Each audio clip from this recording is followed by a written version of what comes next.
నిర్గమాకాండము 3వ అధ్యాయము. మోషే మిద్యాను యాజకుడైన ఇత్రో అను తన మామ మందను మేపుచు ఆ మందను అరణ్యము అవతలకు తోలుకొని దేవుని పర్వతమైన హోరేబుకు వచ్చెను. ఒక పొద నడిమిని అగ్నిజ్వాలలో యెహోవా దూత అతనికి ప్రత్యక్షమాయెను. అతడు చూచినప్పుడు అగ్ని వలన ఆ పొద మండుచుండెను గాని పొద కాలిపోలేదు. అప్పుడు మోషే, ఆ పొద ఏలా కాలిపోలేదో నేను ఆ తట్టు వెళ్ళి ఈ గొప్ప వింత చూచెదననుకొనెను. దానిని చూచుటకు అతడు ఆ తట్టు వచ్చుట యెహోవా చూచెను. దేవుడు ఆ పొద నడుము నుండి మోషే మోషే అని అతనిని పిలిచెను. అందుకతడు చిత్తము ప్రభువా అనెను. అందుకాయన దగ్గరకు రావద్దు, నీ పాదముల నుండి నీ చెప్పులు విడువుము, నీవు నిలిచియున్న స్థలము పరిశుద్ధ ప్రదేశము అనెను. మరియు ఆయన, నేను నీ తండ్రి దేవుడను, అబ్రహాము దేవుడను, ఇస్సాకు దేవుడను, యాకోబు దేవుడను అని చెప్పగా మోషే తన ముఖమును కప్పుకొని దేవుని వైపు చూడవెరచెను. మరియు యెహోవా ఇట్లనెను, నేను ఐగుప్తులోనున్న నా ప్రజల బాధను నిశ్చయముగా చూచితిని. పనులలో తమను కష్టపెట్టు వారిని బట్టి వారు పెట్టిన మొరను వింటిని. వారి దుఃఖములు నాకు తెలిసేయున్నవి. కాబట్టి ఐగుప్త్యుల చేతిలో నుండి వారిని విడిపించుటకును ఆ దేశములో నుండి విశాలమైన మంచి దేశమునకు, అనగా కనానీయులకు, హిత్తీయులకు, అమోరీయులకు, పెరిజ్జీయులకు, హివ్వీయులకు, యెబూసీయులకు నివాస స్థానమై పాలు తేనెలు ప్రవహించు దేశమునకు వారిని నడిపించుటకును దిగివచ్చి ఉన్నాను. ఇశ్రాయేలీయుల మొర నిజముగా నా యొద్దకు చేరినది.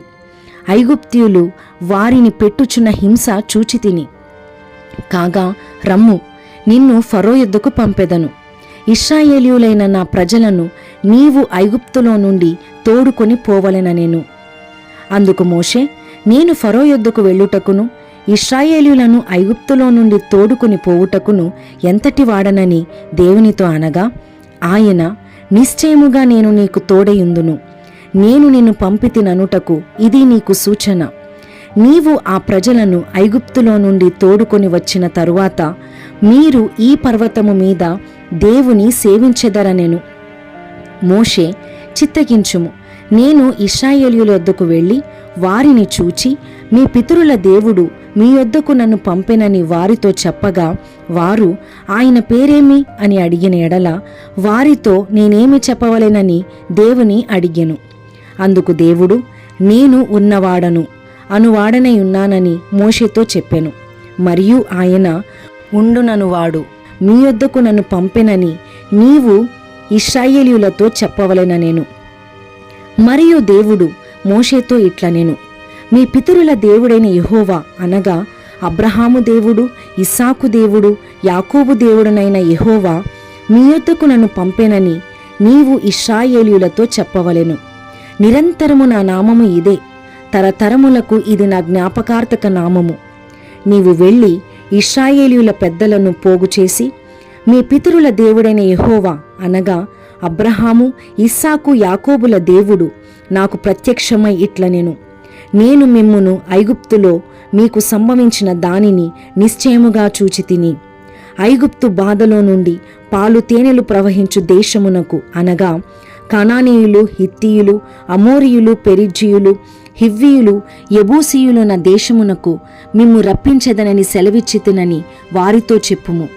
వారు నీ మాట విందురు గనుక నీవును ఇశ్రాయేలీయుల పెద్దలును ఐగుప్తు రాజునొద్దకు వెళ్ళి అతని చూచి, హెబ్రీయుల దేవుడైన యెహోవా మాకు ప్రత్యక్షమాయెను గనుక మేము అరణ్యమునకు 3 దినముల ప్రయాణమంత దూరము పోయి మా దేవుడైన యెహోవాకు బలిని సమర్పించుదుము, సెలవిమ్మని అతనితో చెప్పవలెను. ఐగుప్తు రాజు మహాబలముతో మీ మీదికి వచ్చి మిమ్మును పోనీయడని నేనెరుగుదును. కాని నేను నా చెయ్యి చాపి ఐగుప్తు మధ్యమున నేను చెయ్యదలిచియున్న నా అద్భుతములన్నిటినీ చూపి దాని పాడు చేసెదను. అటు తరువాత అతడు మిమ్ము పంపివేయును.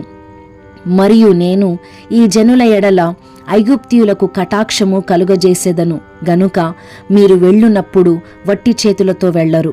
ప్రతి స్త్రీయు తన పొరుగు దానిని, తన ఇంట నుండు దానిని, వెండి నగలను, బంగారు నగలను, వస్త్రములను ఇమ్మని అడిగి తీసుకొని మీరు వాటిని మీ కుమారులకును మీ కుమార్తెలకును ధరింపజేసి ఐగుప్తీయులను దోచుకొందురనెను. ఆమేన్.